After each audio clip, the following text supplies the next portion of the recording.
takes up too much memory on my phone.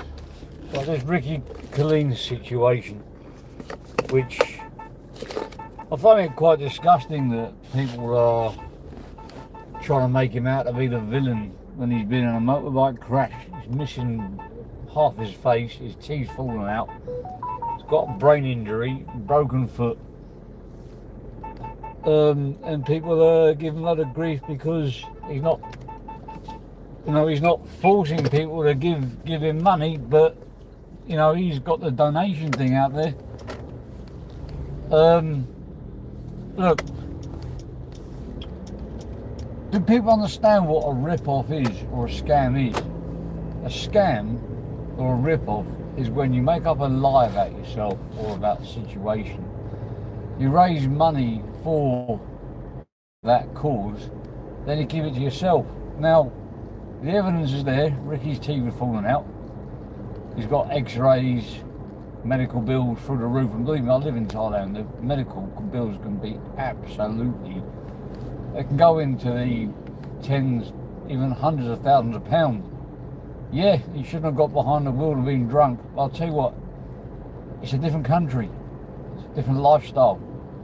90% of the expats I know out here get on, and the locals, get on their bikes drunk, because the taxis in a lot of the areas the prices are sky high.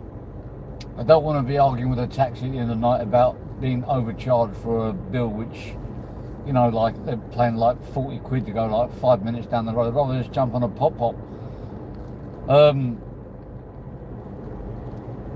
So, it doesn't. He's been straightforward, honest about his investments, about the Christmas, and about the villas and the lifestyle. Now, I'm not going to give any money, but I'm not going to go against anybody that does, because I've got my own stuff to deal with, my own expenses.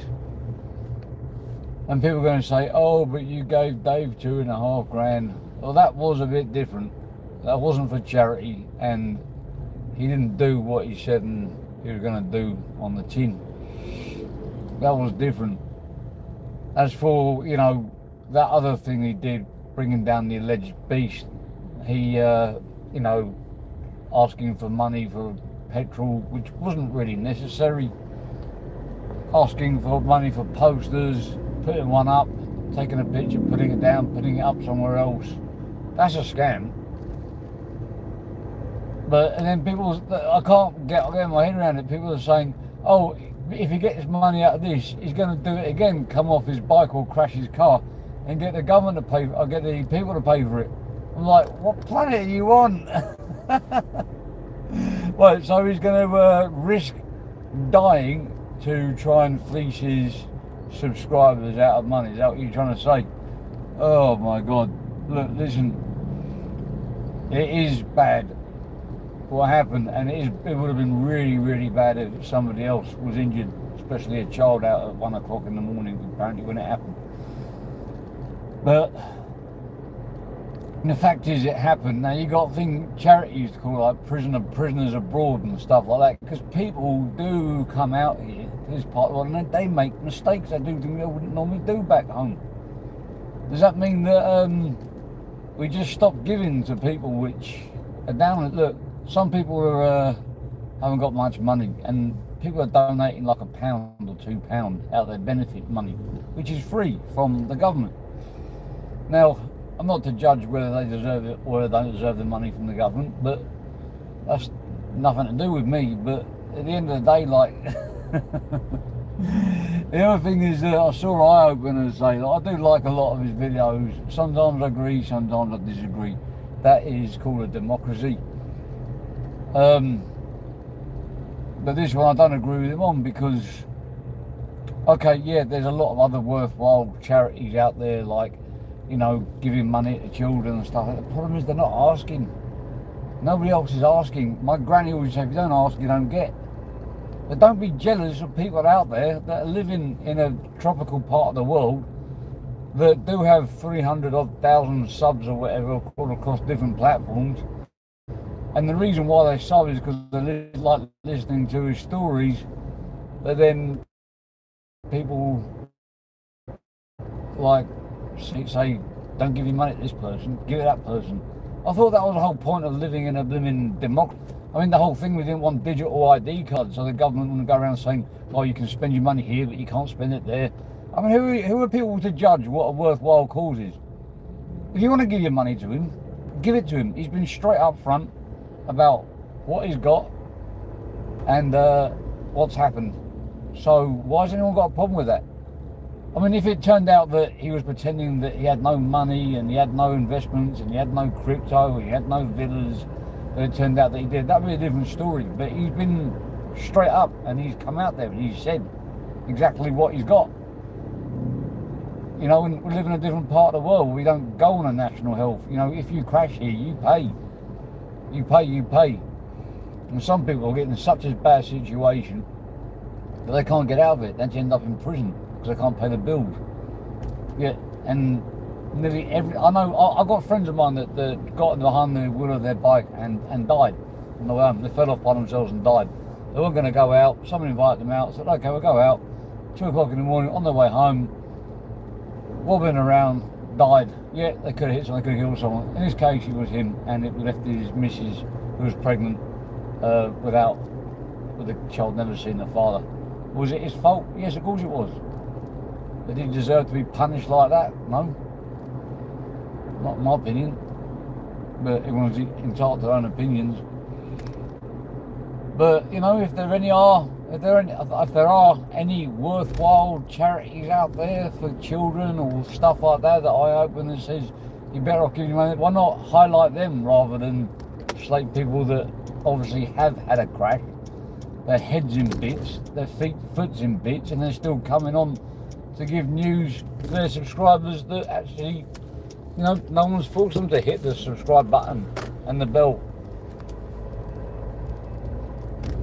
So I don't understand what as soon as people ask for money on this YouTube, the jealousy level goes through the blooming roof. So I've got no problem with giving money to people that don't lie and say exactly what happened. If you give money to someone and it turns out later like they're sitting on a fortune or whatever, then I'll have a big problem. The fact is, if you're up front and you tell everyone exactly how it is, and then if people don't want to give, guess what? You don't have to give. You got all these channels making content out of Rickey Killeen because he's got a lot of subs. And if he was just a random geezer like what's that, Dan Riley, you've got a few people out there. But at the end of the day, like, you know, if you're willing to give your money to a charity, it's like a casino. Don't give what you can't afford. Look after yourself first. And, you know, it's all fair game. I mean, what about the prisoner abroad charity? You know, everybody that's ended up in prison abroad, yeah, they did something wrong. They did something illegal. They probably got caught smuggling some substance they shouldn't have been doing. Probably looking at 20, 30 years behind bars. You know, in a foreign country where you have to pay your way through it, or you can't even get bars of soap, toothpaste and stuff like that. But we all act like we're all angels when somebody else is in trouble, like we've never done nothing wrong. But when somebody else is in trouble and they're asking for money because they're in trouble, it's like, well, you don't deserve it. You deserve to get what you get.